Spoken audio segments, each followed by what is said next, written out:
Vítám vás u další části mého putování po oblasti Obersalzbergu, po místech v Berchtesgadenu v Německu.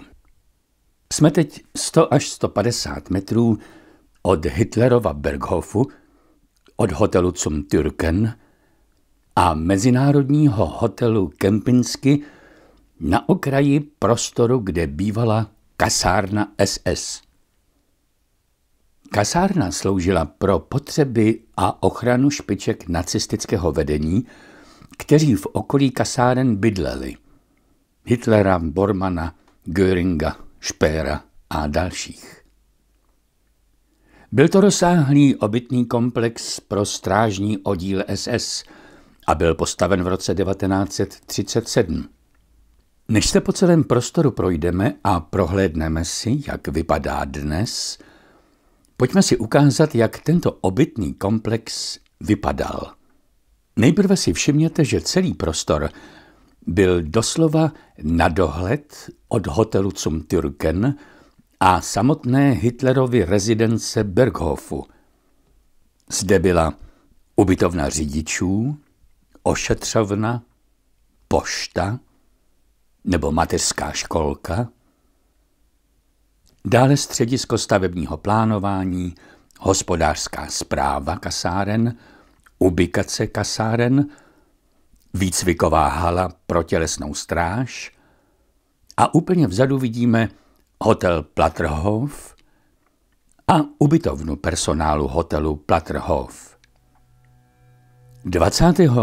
dubna 1945 na tento obytný komplex a jeho okolí zaútočili na 300 britských bombardérů, doprovázených americkými a britskými stíhačkami, které tu svrhly přibližně 1230 bomb.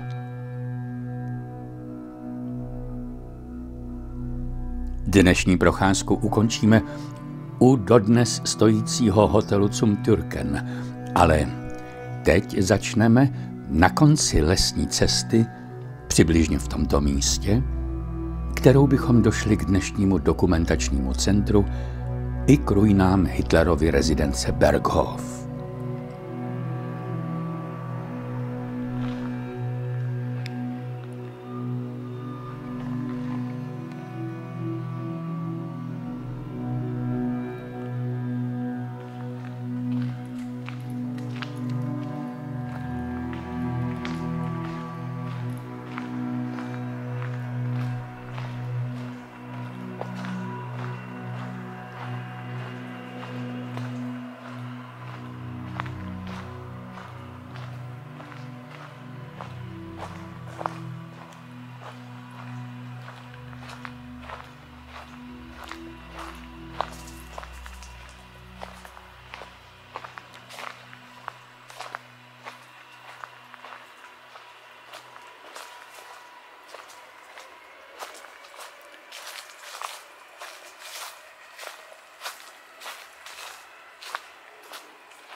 Jak už jsem řekl na začátku, v dubnu 1945 byl celý obytný komplex spojenci silně bombardován.